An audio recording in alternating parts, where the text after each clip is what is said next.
This is one of America's most controversial prisons. The Guantanamo Bay facility holds the self-proclaimed mastermind of the September 11th attacks, as well as other terror suspects. During his first week in office, President Obama signed an executive order to close the prison in January of 2010. This is me following through on not just a commitment I made during the campaign, but I think an understanding that dates back to our founding fathers, that we are willing to observe core standards of conduct. President Obama's plan was to try some detainees in federal court and others in military commissions while transferring some abroad.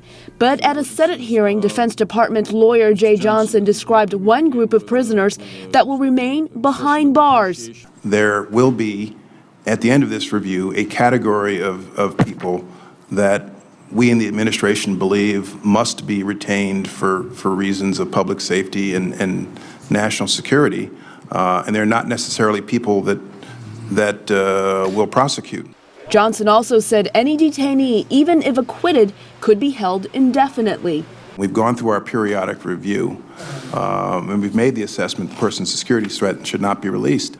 I think it's our view that we would have the ability to detain that person. Joe Becker is a deputy director of Human Rights Watch. It's taking the new administration down the same road as Bush traveled, and it's not going to end up in a better place.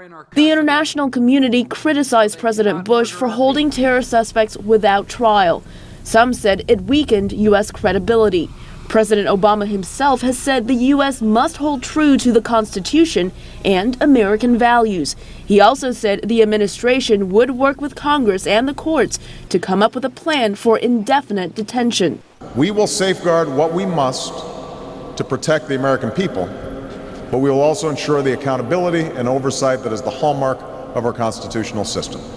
Like President Bush before him, Mr. Obama says military commissions will try some of the detainees, but according to the White House, information obtained under torture will not be allowed as evidence, and detainees will have greater access to lawyers.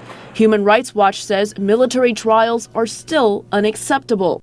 These commissions are fatally flawed. You can't fix them to create a credible system that is going to have legitimacy in the eyes of the world. 229 detainees remain in Guantanamo Bay. It is unclear how many will be released, tried in court, or held without trial. Elizabeth Lee, VOA News.